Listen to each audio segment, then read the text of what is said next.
si on reprend l'aventure à la base, Redouane, c'était pas gagné ton succès. C'était pas gagné. On n'était pas nombreux à y croire. Et moi, je le dis, c'est peut-être une de mes plus grosses fiertés de ma carrière. C'est que moi, j'y crois depuis le début. Et je me suis battu contre tout le monde qui disait « Mais le prends pas en première partie, il va tout niquer, il va niquer l'ambiance. » Et des gens très proches. Jean-Rachid, Jean-Philippe Bouchard. Et Jean-Rachid, il le dit lui-même, même avec fierté, il dit « Oui, j'y croyais pas. » Et du coup, il est encore plus content de s'être trompé. Mais voilà, c'est vrai que c'est magnifique et fierté réciproque. Redouane, tu es devenu une étoile filante. Comment tu le rencontres la première fois? Via Jean-Rachid. La première fois, je vais chez Jean-Rachid, dans un petit appartement sympathique, dans le 16e arrondissement. Et là, il y a un mec qui prend la fille de Jean-Rachid, qui la jette en l'air, qui court partout, qui fait plein de trucs de fou. Et c'est Redouane Bougueraba, on discute. Peu de temps après, au mariage de Jean-Rachid, je le vois dans un costume rose fluo. Rose fluo. Mais alors, la marque, elle excuse rien. Ouais. Et voilà, c'est devenu mon gars tout de suite. On s'est apprivoisés mutuellement. Et du coup, à chaque fois que j'allais à Marseille, j'étais reçu comme un roi dans la famille Bougueraba. On a fait des tours d'anthologie ensemble. À la maison, avec tous les frères, la sœur, les parents, voilà. Et puis à chaque fois, et puis surtout quand il a commencé à venir habiter à Paris, il n'avait pas beaucoup de points de chute. Ouais. Et pas beaucoup de choses dans les poches. Dionysien. Ouais, Dionysien. Ouais. Je peux pas tout raconter. Mais racontez tout. Une fois, on va avec Mehdi, on va dans une petite chicha à Saint-Denis, mais une chicha, mais c'est la moins funky de toute l'île de France, tu vois. C'est la chicha, si t'habites pas à côté, t'y vas pas, quoi, tu vois. Voilà, une petite chicha éclatée. Et là, on est en semaine à 23h30. Il y a personne dans cette chicha. On est Mehdi, Idir et moi en train de fumer une chicha et boire un petit thé à la menthe. Et là, il y a Redouane qui arrive avec des petites Kaira de Saint-Denis. Il était dans des plans bizarres. Je dis, mais qu'est-ce que tu fais là, Redouane? Ah, je vous expliquerai. Il était dans des magouilles cheloues. On essaie de se débrouiller. C'était les débuts. Et toi, tu le connaissais à la période où il fait son premier spectacle à Marseille et c'est la police qui le fait sortir de scène? Tu le connaissais même déjà? Pas. Alors, je connais à toutes les périodes, mais c'est même cette histoire, je la connais pas. Lui, il a connu la période, je l'ai connu en 2005. Ça veut dire que quand je me suis retrouvé en prison en Amérique du Sud, eux, ils étaient au courant. Et il me fait faire ses premières parties en 2008 à l'Espace Julien. Ben, quand je démarre, je fais... il me dit, en fait, c'est un des premiers qui me dit, écoute, je te trouve super marrant dans la vie. Si tu venais faire de la comédie, j'aimerais bien que tu fasses sa première partie. Donc, il me fait faire sa première partie à Marseille, à l'Espace Julien, je m'en rappelle. Et tu avais son producteur et son tourneur qui l'ont dit non, ne le mets pas, il va t'enculer la première partie, tu vas être affecté psychologiquement, du coup tu vas faire un spectacle dégueulasse, eux ils pensaient à leur argent. Tu vois? Au chaud. Et à l'époque, j'ai dit à Redouane, qu'est-ce que t'en penses? Tu penses que t'es capable? Et il m'a dit cette petite phrase qui est restée culte dans un coin de mon cerveau. Écoute, je vais monter sur scène, je vais être drôle. Si je les fais pas rire, je me coupe les couilles, j'en fais un iPod. Il m'a dit ça. Je me coupe les couilles avec une fourchette en plastique, j'en fais un casse pour le. Voilà. J'ai pas bien compris cette expression, mais j'ai senti qu'il était sûr de lui. Et je me suis dit, allez, première partie à Marseille. Et je me rappelle, il me présente, c'était, tu sais, la scène, elle était noire. Je devais arriver, ça devait s'éclairer, je cours, je me prends le micro dans la bouche. Ah, ça s'est pas éclairé, il a pas vu. La lumière, ça s'est éclairé, j'avais la lèvre en feu, en fort.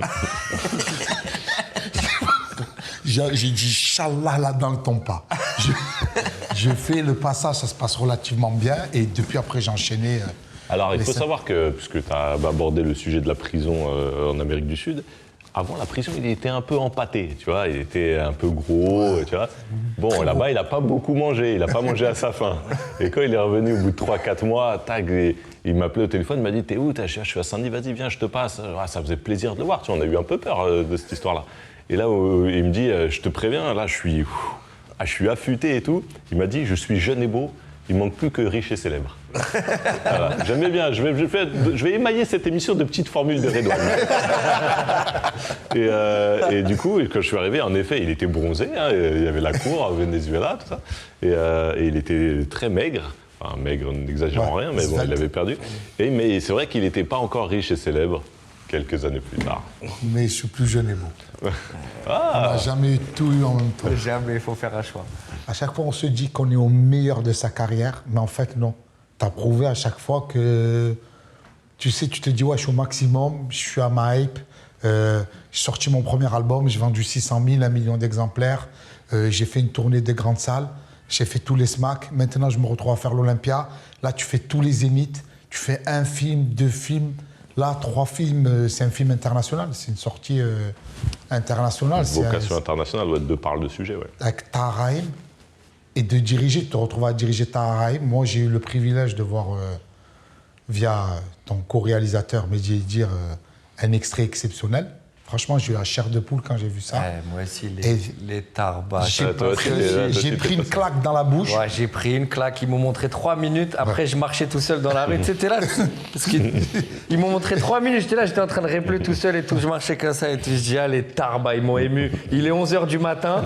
Je vais passer la journée ému comme ça là. En plus, on est des bonhommes, nous, on pleure.